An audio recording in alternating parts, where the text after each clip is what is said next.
back with a makeup tutorial. It feels like forever. By the time this video goes up, I think it will be a whole entire month that I don't film a makeup tutorial, which is insane, and it is so crazy because makeup tutorials are my favorite videos to film. Like, I love being creative and showing you guys my creativity and showing you guys different looks and different techniques, and why haven't I not done a makeup tutorial? But it's been pretty hectic, as you guys can tell by my background. I did already move. I'm not at my final location yet.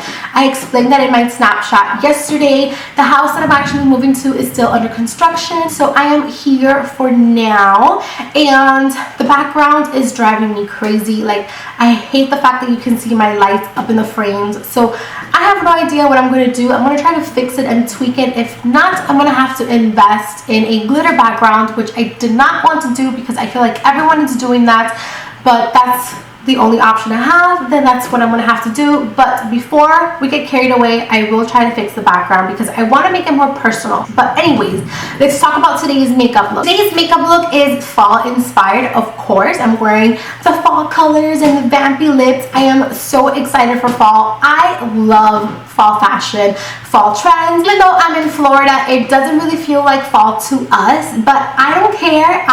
In my head, I feel like I'm in New York, and I still rock my leather jackets. I still rock my thigh-high boots. I still rock my faux fur vest and my hat. I do it all. I don't care that I'm in Miami and that people look at me weird. I go with the fashion. So I couldn't wait to do a makeup look, so I am so excited for this particular video. Of course, I had to do a vampy lip. The eyeshadow in camera is coming up kind of gold, and it's not gold at all. It's actually a bronze with a green undertone, which I'm so excited to film my next makeup look because it's going to be a super dramatic green smoky eye that I wore on my birthday. That has been my favorite makeup look of my whole entire year. I cannot wait to show you guys. It's going to be amazing. It's very glittery and sparkly. And why am I talking about my next video that I haven't even filmed? Also, I know I'm going to get questions about the hair. I did color and cut my hair. I was going for a black with a very intense royal blue finish. And unfortunately, the blue did not grab on to my hair. So I'm going to be trying again because I really want to do something different with my hair. So we'll see how it turns out. And I also did cut it. I kind of did a long bob. It's kind of shorter in the back and then it's kind of longer in the front. So I just kind of wanted to change it up, do something different, you know, that way my hair can also grow, because I did dye it a lot to try to get that blue to come out, and it did not. So yeah, I'm gonna let you guys enjoy this video. I feel like I have been all over the place without this intro. I feel like I've talked about 5 different topics in one intro, which is crazy, but that just goes to show you guys that I have missed you and that I'm so happy to be back. So that is pretty much it. I'm going to let you guys enjoy this video. Thank you so much for watching. I love you guys, and I'll see you guys very soon with another video. Bye. Let's do this, you guys. So you guys already know the drill. Start off by priming your eyelids. You can use any primer you like. I like to use a concealer because I feel like it covers a little bit more of my veins that I have on the eyelids. And then I'm taking my first transition shade, which is Peach Smoothie by Makeup Geek, and I'm applying this to my upper crease with a Sigma E40 blending brush. Then I'm going to go in with MAC's Shadow, which, as you guys can tell, it is very well loved. I love this color. It is a medium tone brown with some red undertones, and it is so beautiful. I am using it with that same brush that we used Peach Smoothie on, and again, we're going to be packing this up in the upper crease, and then I'm going to bring it down just a tad, not too much. And then I'm going to go in with Brown Script, and now I'm switching brushes to one that's a little bit more tapered. This is a Sigma E35, and I'm going to pack this color tighter on that crease, making sure that I bring the color from the inner corner all the way to the outer corner. You want it to be just as intense in the inner corner as it is in the outer corner. So now I'm taking MAC's Red Brick, and this is a beautiful red tone shadow that has a little bit of orange, which makes it perfect for this particular look.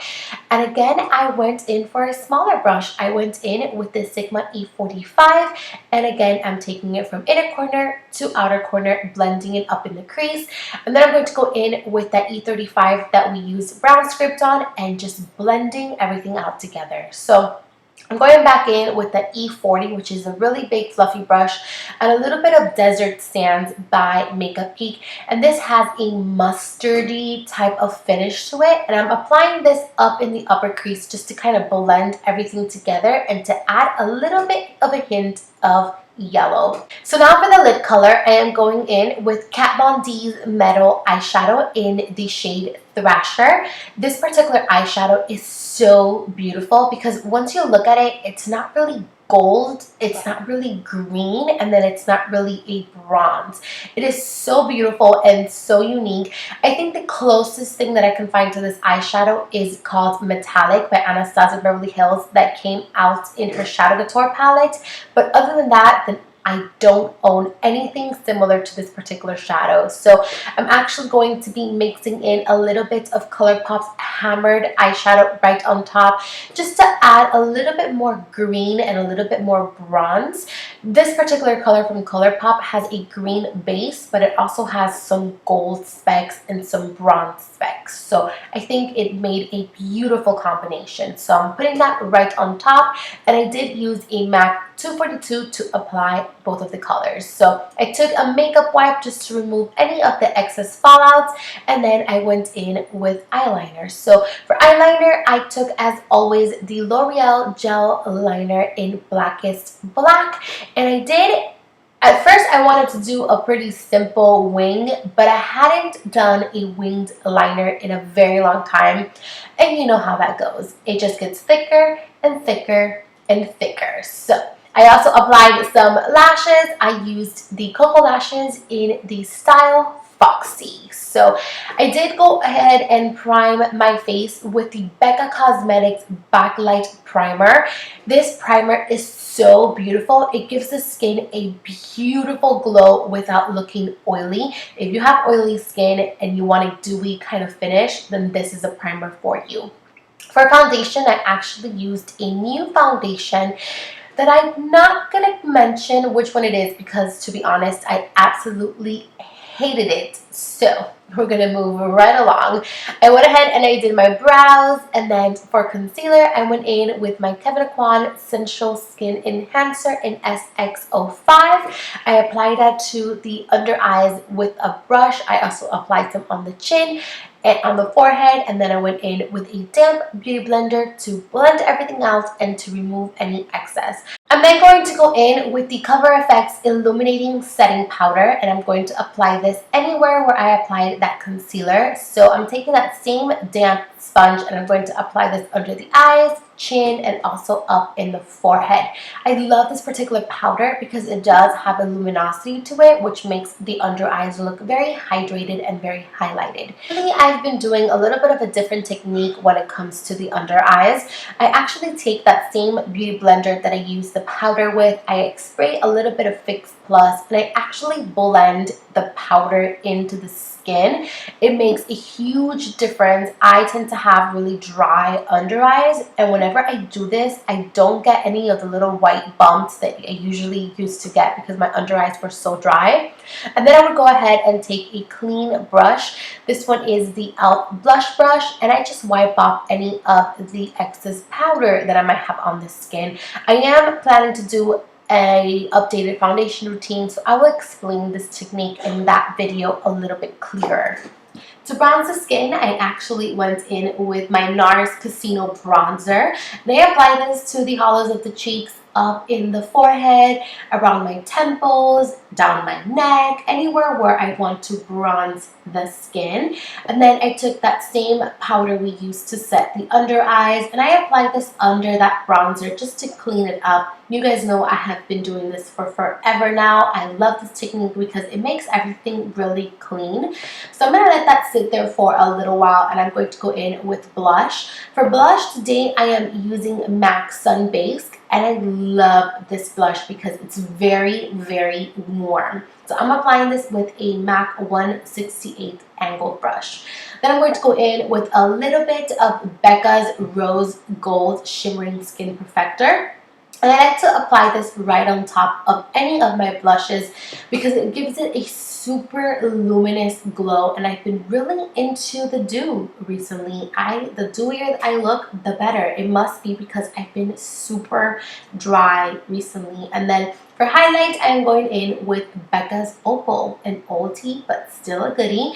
I'm taking this up in the high points of the cheeks, down the nose, and a little bit on the cupid's bow. So now we're going to be working on the under eyes. I'm first taking Embark by MAC, and I'm taking it with a MAC 242. This is a 242 or 249 or 212. I'm not sure on the brush, but it's a flat shader brush, and I'm going to apply this under the eyes. I'm going to tight line under there, and then I'm going to go in with a pencil brush with a mixture of brown script and a mixture of red brick, and I'm going to blend the lower lash line. And then I'm going to take Makeup Geek's foiled eyeshadow. I completely forgot to do a close-up, but this one is in the shade Untamed. It's a beautiful orange foiled eyeshadow, and I'm actually going to use this as my eyeliner for today because I wanted to do something different. I wanted to do something very warm and very fall appropriate. So go ahead and apply some mascara to your lower lash line. I took Opal again and I applied this to my brow bone as a brow bone highlight, and my eyebrows are not on fleek today. My eyebrows gave me such a hard time to fill. That's probably because I need to do them, but I actually want to let them grow. So I wiped off the powder with the Sigma F35 tapered highlighting face brush, and then we're on to lips. So for lips, I lined my lips with the Jordana lip pencil in the shade Nutmeg, and then I filled them in with my favorite fall lipstick ever. Every single fall season, I go back to this lipstick, and it is the Urban Decay lipstick in the shade Shame. Absolutely love it. And then I took a little bit of concealer and I cleaned around the edges because smudge lipstick is not cute, especially when it's this dark. And finish the face off with some Fix Plus, and once you've done that, you are pretty much done. Thank you so much for watching. I love you guys, and I'll see you guys very soon. Bye!